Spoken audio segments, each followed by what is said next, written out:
हम प्रवल्लिका के परिवार से मिलने आए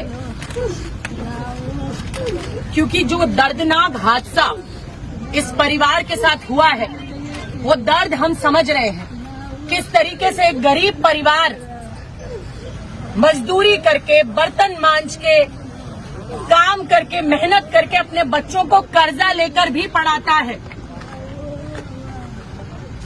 जिस परिवार के पास किताब खरीदने के पैसे ना हो, पैसे उधार लेकर भी अपने बच्चों को पढ़ाता है।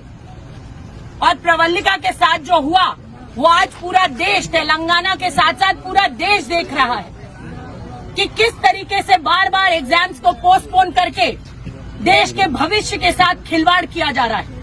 और प्रवल्लिका जैसी बेटियों को सुसाइड करनी पड़ रही है, देश के भविष्य को सुसाइड करनी पड़ रही है। आज एक गरीब परिवार तड़प रहा है, रो रहा है, बिलख रहा है, अपनी उस होनहार बेटी को खो चुका है।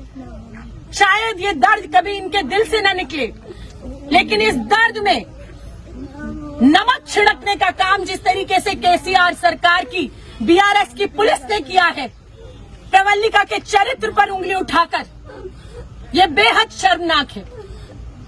हाउ डेयर दे, उनकी हिम्मत कैसे हुई एक बेटी के चरित्र पर उंगली उठाने की। वो बेटी, वो कहते हैं कि वो पढ़ाई और तैयारी नहीं कर रही थी। देखिए ग्रुप 2 की किताबें,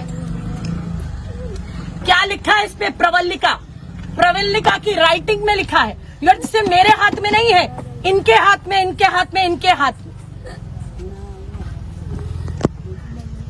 एक बेटी जो गांव से मेहनत करके कुछ बनने के लिए, अपने परिवार को पालने के लिए शहर में जा रही है, ये सरकार उनके चरित्र पर उंगली उठाती है, कहकर कि बॉयफ्रेंड की वजह से मौत हो गई। शर्म आनी चाहिए इस सरकार को।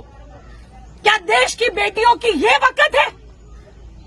आज देश की बेटियां भविष्य संवार रही हैं, हवाई जहाज उड़ा रही हैं, बड़े बड़े प्रतिनिधित्व कर रही हैं, और ये देश की बेटियों को इन्होंने इस तरीके से समझाए।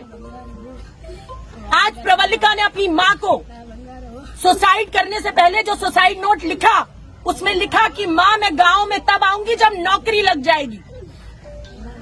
लेकिन बार बार जिस तरीके से परीक्षाएं रद्द हुई, उन बच्चों को मजबूर कर दिया गया आत्महत्या करने के लिए। और ना जाने कितने सारे बच्चे आज प्रवल्लिका की तरह जूझ रहे होंगे, दिमागी परेशानी से, डिप्रेशन से। ना जाने कितने बच्चों के दिल में यह आ रहा होगा।